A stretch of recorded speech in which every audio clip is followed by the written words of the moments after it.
to the Long-Term Care Commission report. We'll have a couple of questions from the floor and then go to the phone line. So now's the time to press star 1 if you haven't already. Thank you, and good morning. I'm here today to respond to the final report of Ontario's Long-Term Care COVID-19 Commission. Our government launched the Long-Term Care COVID-19 Commission in July 2020 to investigate the spread of this ruthless virus in our long-term care homes and to provide us with guidance on how to better protect residents and staff from any outbreaks in the future. And so I'm grateful to the Commission for its comprehensive and timely work and for providing its final recommendations. I'm also extremely thankful for the many people who shared their stories, experiences, and expertise with the Commission. To everyone impacted by this tragedy, especially to long-term care staff, residents, and their families, our government hears you, and we will do right by you. I have reviewed the final recommendations, and I will speak to some of them today. Many of them are in line with measures our government has already begun and is underway, urgently implementing our staffing plan, investing in stronger IPAC measures in homes, and developing thousands of new long-term care spaces. We are investing historic amounts to make good on our commitment to repair and rebuild capacity in long-term care homes. We have over 20,000 new and over 15,000 upgraded spaces in development, more than 60% of our goal of creating 30,000 new spaces in a decade. And overall, our government is investing more than $9.6 billion, new dollars, in response to the pandemic to shore up staffing and modernize our long-term care homes. Many of the recommendations require further investigation, and I will be providing regular public updates on our progress. The report recommends offering counseling to all residents and staff, and I would urge every long-term care operator to do this immediately. The commissioners are right in identifying the trauma experienced by residents and staff, and those residents and staff need support. The commissioners recommend separating the development of long-term care homes from their operation, and I've spoken to operators and developers who are interested in pursuing this type of model, and there are many positives with very few negatives. This is an interesting model, and the Ministry will continue to explore it. The report recommends accelerating the implementation of our government's historic staffing plan. We are making progress and expanding the pipeline to get more staff into homes where we know they are sorely needed. For example, the training programs that we're investing in through Ontario's public colleges, private career colleges, and school boards will graduate up to 16,000 new PSWs in the next year, more than 2.5 times pre-pandemic levels. There are thousands of students in the classroom and on clinical placements as I speak. Fixing this problem will take many solutions, and we know that there's a lot more to be done, and we're going to keep doing it. I'm committed to making long-term care a better place for staff to work and a better place for residents to live. We need to improve conditions for staff in long-term care and for residents. PSWs are the backbone of long-term care homes, and through programs like pandemic pay and the temporary wage enhancement, we've shown we have PSWs back. With pandemic pay alone, we saw results, and homes were able to hire more than 8,600 new staff members. The staffing study found it. The staffing plan acknowledged it, and we all know it. Wages and working conditions matter. We need to ensure that we attract and keep workers in the sector, and we fully acknowledge that more needs to be done. And with the Commission's final report to inform us, we're going to move forward on these issues. Improving inspections is a recommendation made by both the commissioners and by the Auditor General in her report last week. And I want Ontarians to know that we are actively working on changes to the inspection regime. The report makes it clear that the lessons learned from SARS were forgotten or not implemented in the long-term care sector. The report also makes it clear that the long-standing issues neglected by successive governments contributed to the spread of COVID-19. Issues like overcrowding and homes built to old design standards, chronic understaffing, and a lack of adequate preparedness. The Commission's insights will help us move forward and ensure that history does not repeat itself. There is no question that residents and staff at long-term care homes and their families were disproportionately impacted by COVID-19. And as I said in my testimony to the Commission, we cannot let their experience be in vain, and we will not let their experiences be in vain. Since the Commission started its work, the situation in long-term care homes has dramatically improved as the province ensured that residents and staff were first in line for vaccines. And as a result, the number of cases, outbreaks, and tragic deaths have all fallen considerably. And this is why I anticipate changes coming later this week that will improve residents' quality of life and address their emotional well-being. However, despite the impact of the vaccine, it is important that we remain vigilant. We will continue to work with our partners across the sector to address the Commission's recommendations as we continue to build a safe and modern long-term care sector that respects the dignity of our seniors and the staff that care for them. Thank you. Okay, we're going to start with a question from the floor. That's me. Hi, Minister. Jessica Smith-Cross here. The report finds that some residents died not of COVID-19, but of neglect and dehydration. They learned that from several sources, including the Canadian Armed Forces. They found one CF member noted that in one of the homes they entered, 26 people had died from neglect and dehydration when, quote, all they needed was water and a wipe down. When did you first learn that people were dying from neglect? Well, I think that if we, first of all, let me acknowledge the importance of the military and how grateful I am to the Canadian Armed Forces for their help. Yeah, really, if you look back at the homes that were struggling, at the beginning of the week, they could be fine. But as COVID hit, by the end of the week, it could be a war zone. And certainly that's the way it was described by staff and people on the ground in those homes that were under siege by COVID-19. So if we look at the Commission's recommendations about the staffing levels, about having surge capacity for staffing, to really prevent and be preemptive so that we do have adequate staffing, I think those recommendations are very, very helpful and very insightful. And so that is exactly what we're doing, is creating the staffing capacity that is required to address any situation, unfortunately, like what happened with COVID. Excuse me. It is devastating. As a doctor, I've spent decades helping people and being there in their time of need.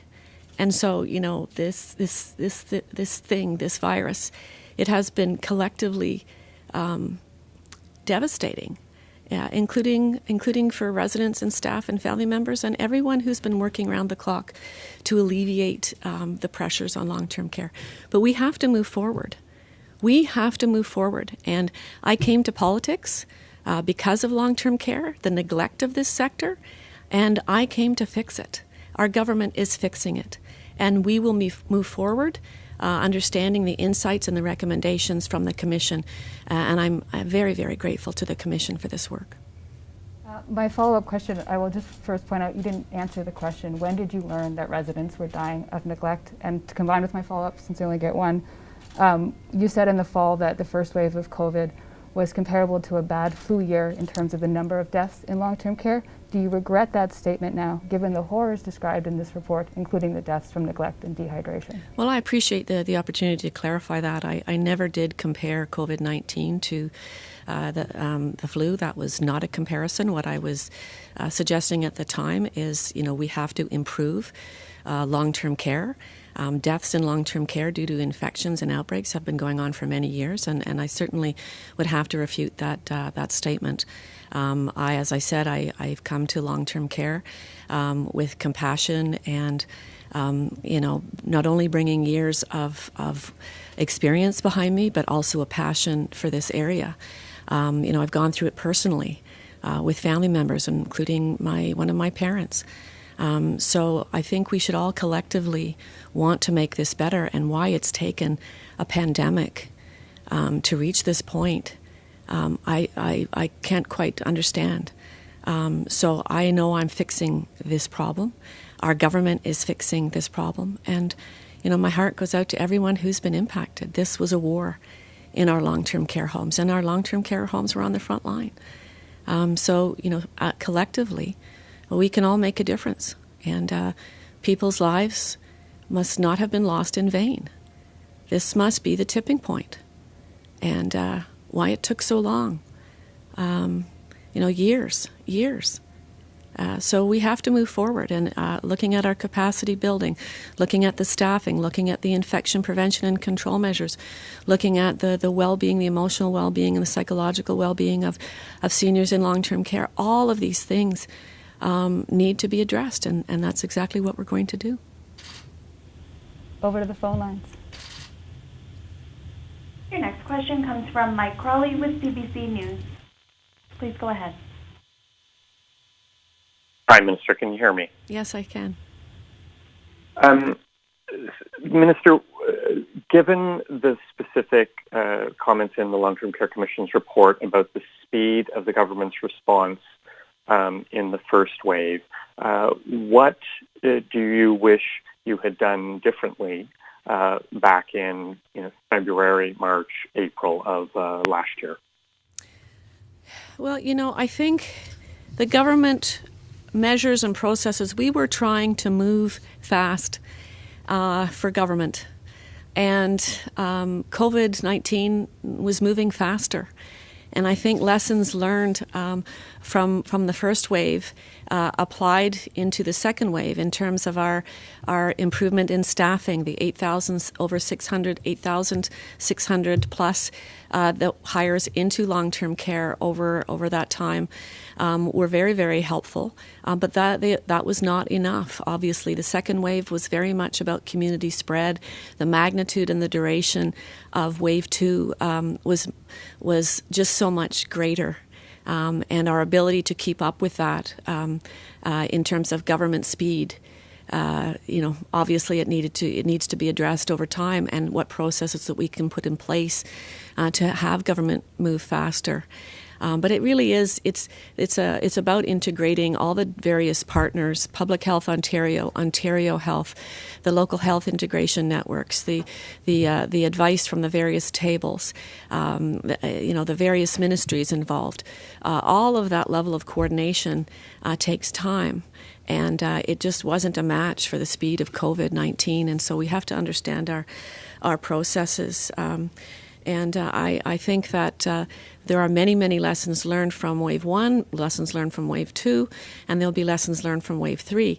And this speaks to the veracity of COVID-19 and how it can change, and our different measures needed for different times. Are you or your government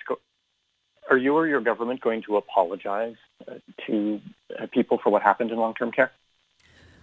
I think collectively as a society we need to do some soul searching and understand why, it took a pandemic to address the capacity issues in long-term care, the staffing issues in long-term care. Our government, and as a Ministry of Long-Term Care, we had started urgently as soon as we became a ministry to address that, the wait lists. And so it's very, very clear in the Commission report and the Auditor General report that these were long-standing issues. But the responsibility has fallen to our government. And as I've said several times before, I came to government, I ran for a political office because I kept saying, why isn't anyone doing something about long-term care? We have an aging population. We have so much more complexity in residence, and the Commission talks about that. And so, I think that the responsibility has fallen to this government, to me as the Ministry of Long-Term Care, and I absolutely take responsibility for the well-being of residents in long-term care and staff, and along with all the other entities that have been working round the clock to address, this 100-year pandemic against an unknown virus. So absolutely, that's why I came to politics. I did not expect a devastating COVID-19 type virus. Certainly we were overdue for a pandemic. If you look at the capacity issues, the staffing issues, and the IPAC issues, those three things that hadn't been addressed for many, many, many years really were looked upon by the Commission and addressed by the Commission. And they've made very, very insightful recommendations. And we're going to move forward with those recommendations, many of them. And we'll have to have a careful review to see what can be done now, what can be done over time.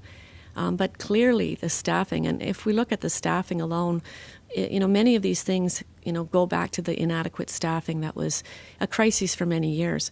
And our government has 16,000 staff that are in the system now, and that's for training and to be available to homes as we grow the capacity and address the staffing crisis that was pre-existing. That's 10,000 more staff than the previous years.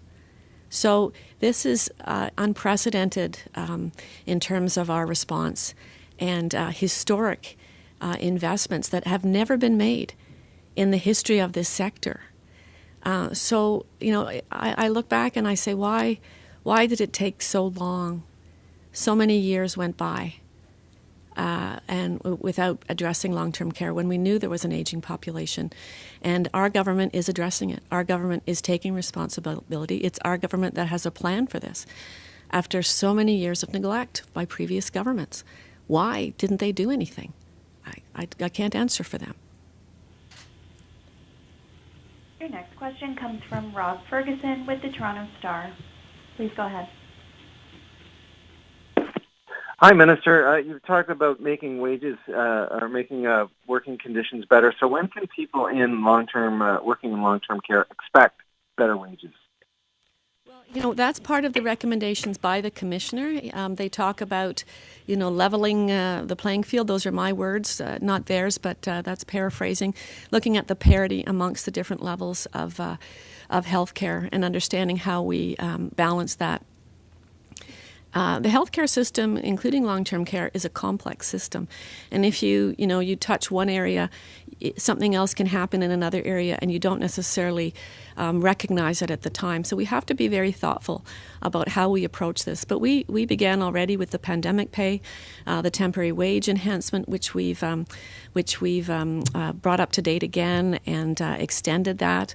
And we're looking at ways not only through the numbers of staffing to help our staff in long-term care, because you reach a critical level and the burden begins to be too heavy for the staff that are in the home. So clearly it's staffing numbers, but it's the training, it's the IPAC training, it's the leadership, it's the transparency and the accountability of the homes, and the ability for families of residents and residents to have that information available to them. It's about communication with families and residents. And so we'll be looking at all the different ways that we can improve based on the recommendations by the Commission.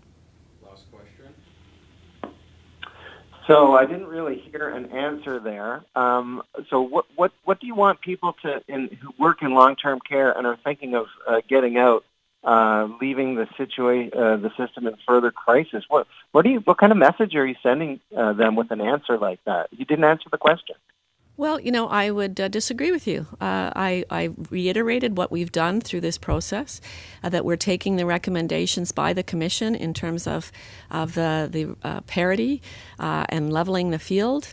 We want PSWs to be supported. They are the backbone of long-term care. And this whole sector, including the staff, has been neglected for many, many years. And the Commission report, the Auditor General report, is very clear on that. The responsibility is falling to our government and to me as the Minister of Long-Term Care to make this right. Those lives in long-term care that were lost, I'll repeat, they must not be lost in vain. And our government is making sure that we will do right by the residents, by the staff, and by the people that have experienced such devastation. Well, we are fixing a broken system. And for our PSWs, I know that I've been in touch many times with Ontario Personal Support Worker Association, and I know that we will do everything possible to make sure that they receive the support that they need and deserve. And we'll continue to modernize the long-term care sector that was neglected for so many previous years. And the Commission is very clear about that.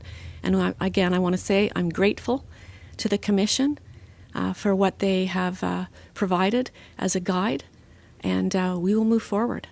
So appreciate everyone's interest. Thank you. Minister, can you stay a little longer? There are more reporters on the phone line, and this is a very important issue. Do you have any more time? And we have questions from the floor, Minister. We have 2 questions from the floor, and we have people on the line who would like to ask more questions. I'm wondering why you're running out.